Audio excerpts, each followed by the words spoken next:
Oke men, ketemu lagi di channel Darken Ninja bareng gua Reno. Oke men, sekarang kita ngobrol santai aja ya. Kemarin gua udah baca buku yang judulnya Pendekar Samurai karya Ben Hubbard. Udah selesai baca buku ini dan buku ini menurut gua cakep sih. Nambah pengetahuan tentang sejarah seorang samurai. Oke. Pernah gak sih lo dengar kata samurai?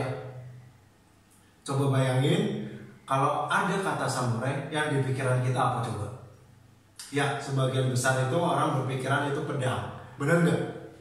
Umumnya gitu di Indonesia. Gua tanya sama temen gua, rata-rata mereka jawabnya samurai itu pedang. Tapi apa benar samurai itu pedang? Oke men, sebenarnya samurai itu sebuah kasta. Jadi gampangannya begini. Lu bisa main pedang, lu hebat main pedang, lu kerja sama tuan tanah, jadi bodyguard, jadi tentara atau jadi apapun lah pesuruhnya. Nah, lu dapat predikat yang disebut samurai. Jadi sebenarnya samurai ini adalah si pendekar.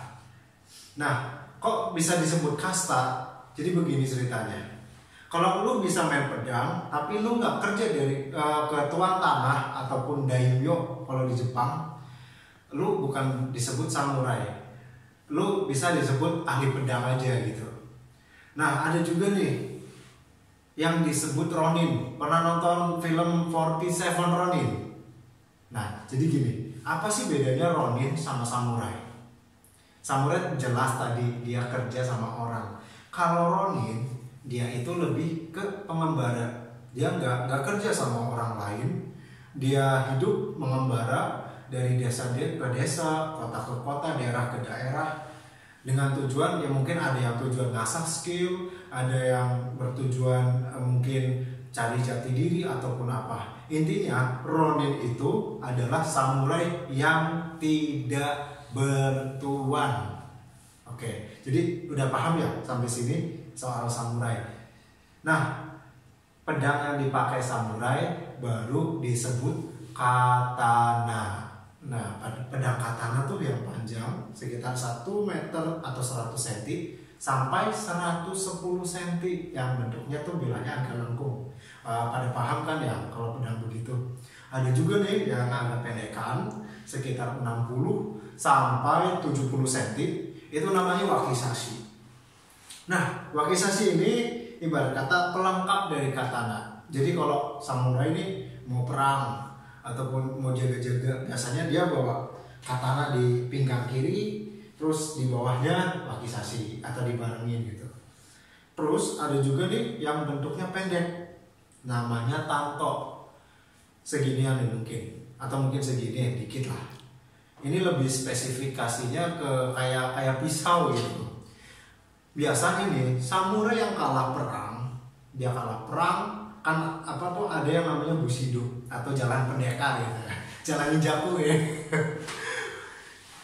Kalau samurai kalah perang, dia dituntut untuk membunuh dirinya sendiri, dan masyarakat zaman dulu itu berpikiran bahwa hal tersebut itu sebuah gimana ya? Gentleman gitu. Jadi mengakui kekalahan dengan gentle gitu. Dia membunuh dirinya. Nah, dia pakainya tanto. Jadi pisau itu biasanya buat bunuh diri. Nah, bunuh diri ini yang disebut seppuku atau orang-orang barat nyebutnya harakiri. Oke, sampai sini paham ya antara beda samurai dan katana. Jadi ada mispersepsi di masyarakat kita bahwa orang berpikiran kalau dengar samurai ya pasti pedang gitu, atau lihat pedang, wah pedang Jepang nih, ini samurai bukan.